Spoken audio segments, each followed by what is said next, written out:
เสริม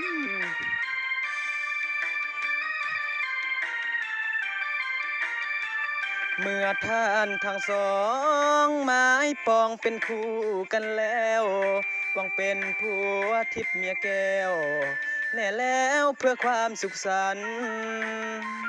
ขอมอบชีวิตจิตใจไว้อกเดียวกันต่างก็ศรัทธายึดมั่นใฝ่ฝันถึงวันวิวาห์พ่อแม่ญาติมิตรต่างคิดต่อเติมเสริมสร้างช่วยเป็นภาระทุกอย่างให้สมดังปรารถนาให้คู่สมรสสมฮักสมดังอุราพ่อแม่เพื่อนพุ่งทวนหาต่างก็มาให้อวยพรใส่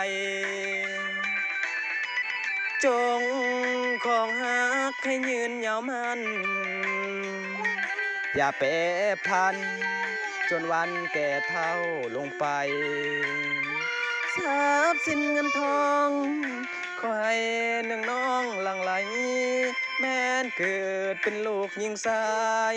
ให้เลิศด้วยปฏิภาณบัดนี้ทั้งสองสมปองเป็นคู่กันแล้วได้เป็นผัวทิพย์เมียแก้ว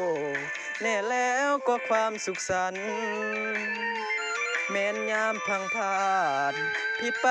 อภัยให้กันดวงใจสองจงยึดมั่นต่อคำขวัญผัวเดียวมี